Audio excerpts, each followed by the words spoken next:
Halo teman-teman, perkenalkan nama saya Aldi Christian Tarigan. Perkenalkan, saya Olinda Febiola. Perkenalkan nama saya Muhammad Sogi Al-Badri. Perkenalkan, nama saya Ernawati. Perkenalkan nama saya Ferry Arianta. Perkenalkan, saya Yulia Rahman. Perkenalkan, saya Belia Dwi Putri.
Nelayan tradisional merujuk kepada para nelayan yang menjalankan profesi mereka dengan menggunakan metode dan alat penangkapan ikan yang telah diwariskan secara turun-temurun dari generasi ke generasi.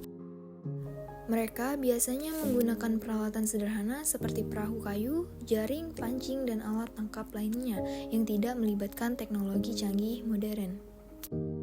Nelayan tradisional umumnya hidup dekat dengan pantai atau perairan laut, dan mereka bergantung pada pengetahuan lokal dan pengalaman turun-temurun dalam menangkap ikan. Mereka seringkali menjalani gaya hidup yang sangat tergantung pada kondisi alam dan musim, serta memiliki hubungan yang erat dengan laut dan lingkungan sekitar.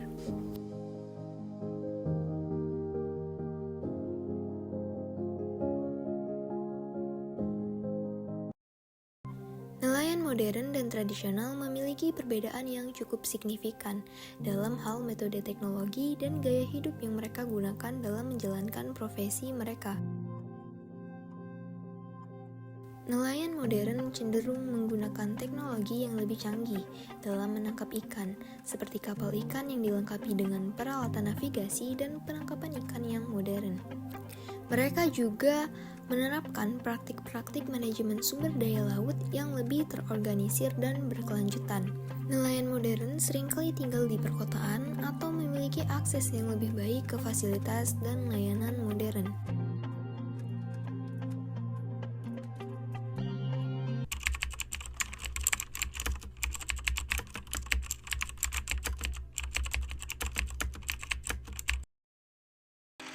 Di tengah wacana Indonesia sebagai poros maritim dunia, kondisi Halil menjadi gambaran betapa krisisnya masa depan nelayan di Nusantara.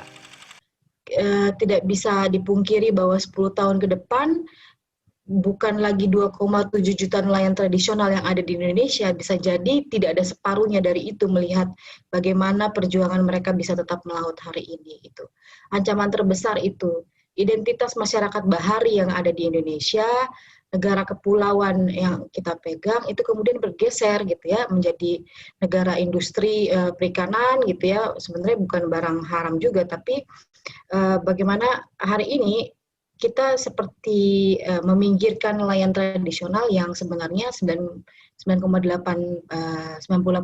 dari nelayan kita ya nelayan tradisional gitu ya. Jadi bisa dibayangkan 10 tahun ke depan ya kawan-kawan yang ada di pesisir dan pulau-pulau kecil, jika kondisinya masih serupa, tidak heran jika ke depan mereka akan menjadi penonton di lautnya sendiri.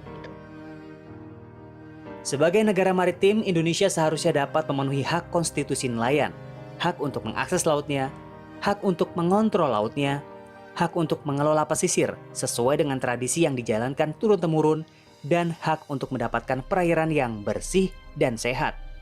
Tujuannya sederhana, agar nelayan dapat tetap melaut dengan senang dan pulang membawa banyak uang.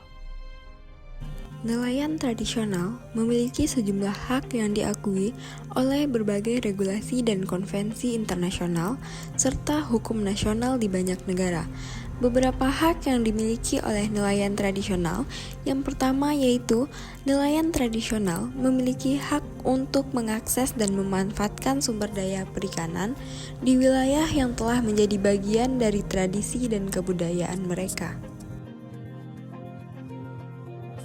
Selanjutnya, nelayan tradisional memiliki hak untuk terlibat dalam proses pengambilan keputusan terkait pengelolaan sumber daya laut dan perikanan, memastikan bahwa pengetahuan dan pengalaman mereka dihargai dan dipertimbangkan.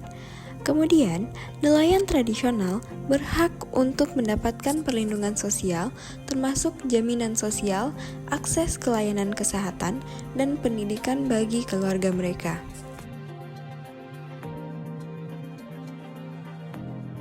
Kemudian, hak atas pengakuan dan penghormatan terhadap kebudayaan.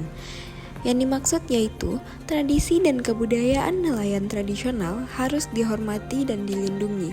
Ini termasuk praktik-praktik tradisional dalam menangkap ikan dan pengelolaan lingkungan laut. Selanjutnya, nelayan tradisional berhak atas lingkungan laut yang bersih dan sehat, yang mendukung keberlanjutan sumber daya perikanan dan kesehatan komunitas mereka.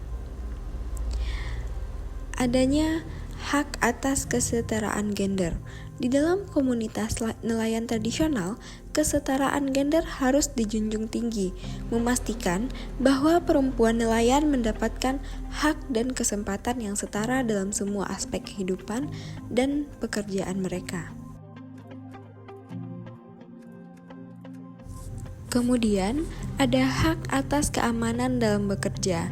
Nelayan tradisional memiliki hak atas lingkungan kerja yang aman dan bebas dari ancaman kekerasan, serta akses terhadap teknologi dan peralatan yang aman untuk digunakan. Kemudian, ada hak atas pengakuan hak atas tanah dan wilayah laut. Maksudnya, mereka berhak atas pengakuan resmi terhadap hak-hak mereka atas tanah dan wilayah laut yang telah mereka gunakan secara turun-temurun.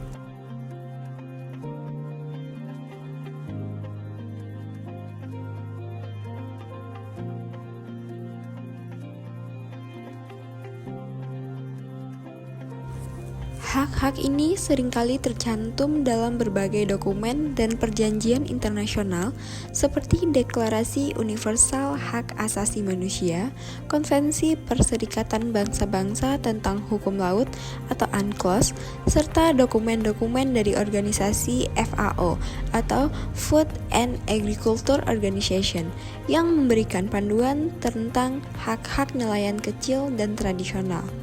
Di Indonesia, hak-hak nelayan tradisional diatur dalam undang-undang seperti Undang-Undang Nomor 7 Tahun 2016 tentang perlindungan dan pemberdayaan nelayan, pembudidaya ikan, dan pertambak garam.